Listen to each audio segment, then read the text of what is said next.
건너는 중입니다.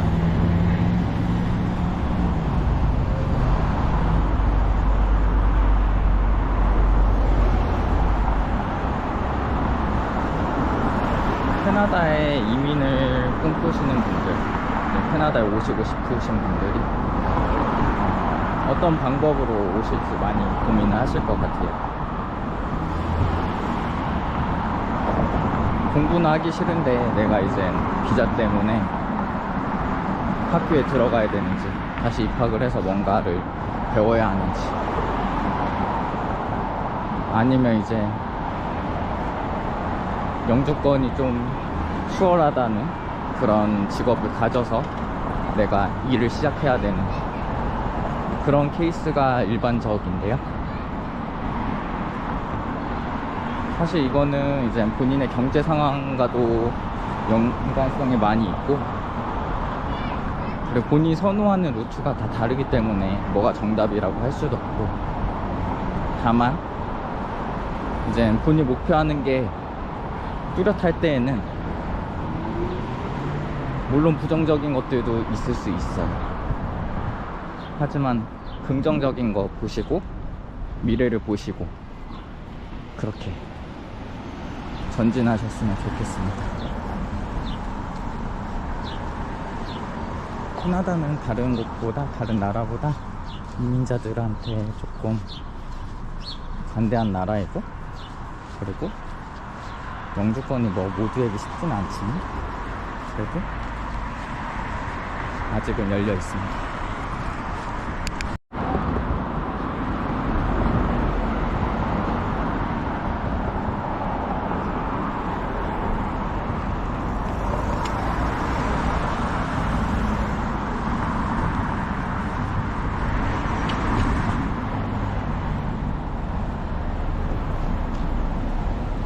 한국에서도 마찬가지겠지만 캐나다 내에서도 이제 신분이 명확한 게 중요합니다.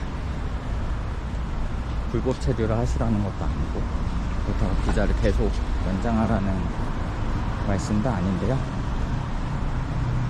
보통 캐나다 대학교를 졸업하시면 졸업장과 함께 3년간의 체류를 할 수 있는 PGWP라는 비자가 주어집니다. 그래서 그 비자를 받으시고, 이거는 본인 일생에 한 번 받는 비자고요. 그 기회를 통해서 보통 취업을 하시고, 그리고 이제 영주권까지 받으시는 케이스, 이게 보편적이고요. 이제 한국에서 경력을 좀 쌓으셨다, 내가 회사를 뭐 5년, 10년 정도 다녔는데 그렇다고 캐나다 이민이 절대 안 되냐? 그거 아닙니다. 보통 이제 캐나다 고용조를 구하셔가지고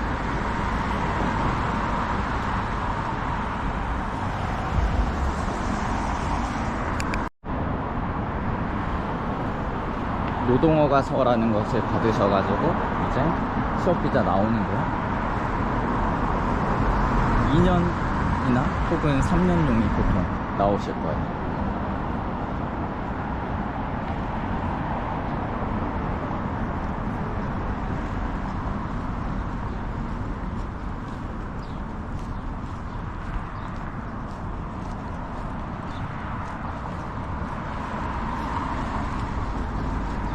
보통 영주권이 수속을 하시려면 최소 1년 경력이 필요하시다는 가정하에서 연방통화 익스프레스 엔트리는 6개월에서 그보다 더 걸리기도 하고요. 그리고 이제 주정부 이민 같은 경우에는 더 오래 걸리죠. 그래서 그 취업비자 기간 동안에 사실 영주권 받으시는 게 가장 베스트이시고, 이제 간혹 한국에서 영주권을 받아서 오시는 케이스들이 있는데, 물론 영주권 캐나다 오시기 전에 있으시면 좋으시죠. 근데 캐나다가 나랑 맞지 않을 수도 있거든요.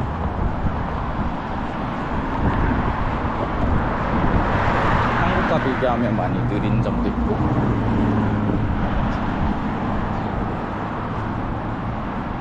그리고 초기에 오시면 렌트비도 비교하면 많이 비싸. 영주권 받으시고 포기하시는 케이스들도 많이 봤습니다. 근데 그에 들이는 시간이나 비용이 너무 아깝잖아요. 그래서 학교를 가시든 아니면 취업을 하시든 간에 캐나다에 오셔서 사정을 좀 어느 정도 보시고, 그리고 이제 나 혼자 혹은 내 가족이 함께 정착할 수 있는 그런 좋은 나라인지 그 시스템이 있는지 보시고요. 그 다음에 결정하셨으면 좋겠어요. 무조건 좋은 것도 없고 무조건 나쁜 것도 없습니다. 본인이 경험한 바에 의해서 그게 무작정 나쁠 수 있고요. 그리고 그 반대로 좋은 기억만 많을 수도 있어요. 근데 기왕 살기로 마음 먹으셨다면, 이민하기로 마음 먹으셨다면 좋은 점만 바라보셨으면 좋겠어요. 내가 대통령님들, 총리인들 그 시스템을 모두 바꿀 수 없습니다.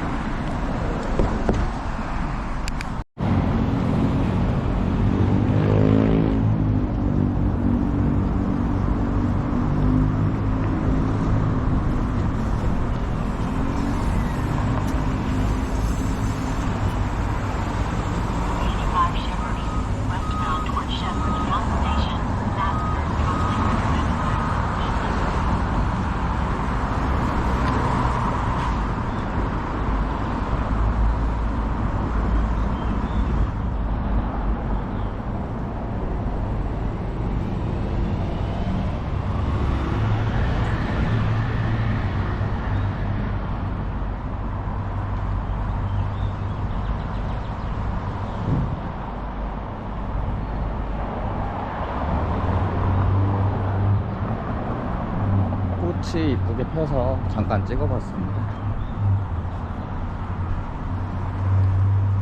이제 조금만 더 걸어가면 영길과 만나는 셰퍼드 영이 나오네요. 영길이 거의 토론토에서 메인 길이고요. 그에 따라서 많이 발달을 해 있습니다. 아까 앞에서 설명드렸던 내용 기억하시나요? 센터 레인 온리. 그러니까 가운데 차선은 저쪽으로 좌측으로 들어갈 수도 있고 나올 수도 있다라는 이야기입니다.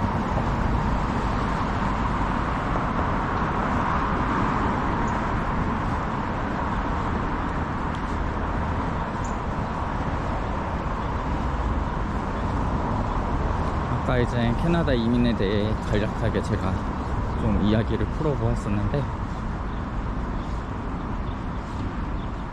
뭐 어떤 견딤 없이 이루어지는 것은 하나도 없는 것 같아요. 내가 한국에서 태어나서 한국의 시민권자로 그냥 당연하게 여겼던 것들이 이제 여기는 어쨌든 내 조국은 아니잖아요. 그렇기 때문에 여기 시스템에 내가 맞춰가야 되고, 필요한 것들은 내가 배워야 하고, 그런 것들이 있어요. 어떻게 보면 이제 나의 조국에 대한 고마움을 잊고 살았던 그런 날들이었는지도 모르겠어요.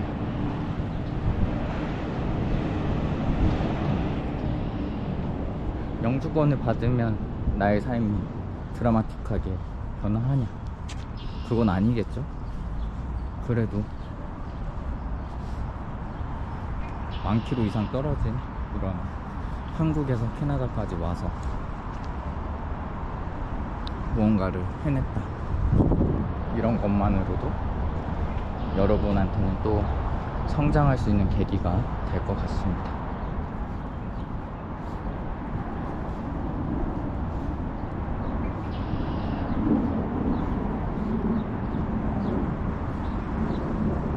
그렇다고 모든 분들이 뭐 영주권을 빠르게 받을 수 있냐? 이건 아닙니다. 방법을 찾고 계시다면, 아니면 궁금하시다면 저에게 물어보셔도 되고 아니면 다른 전문가의 도움을 받으셔도 좋습니다. 그렇다고 답이 전혀 없는 것은 아니니까요.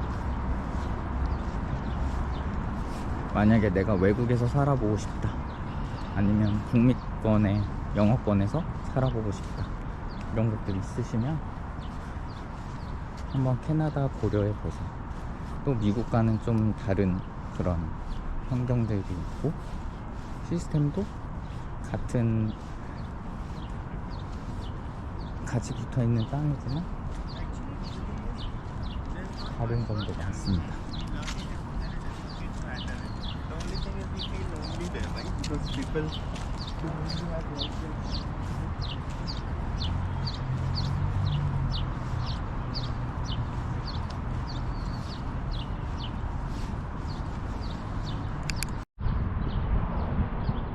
여러 가지 부분이 많이 궁금하실 테지만 캐나다 초기 왔을 때 얼마나 필요한지, 실질적으로 얼마나 썼는지 이런 부분들도 알려드리려고 해요.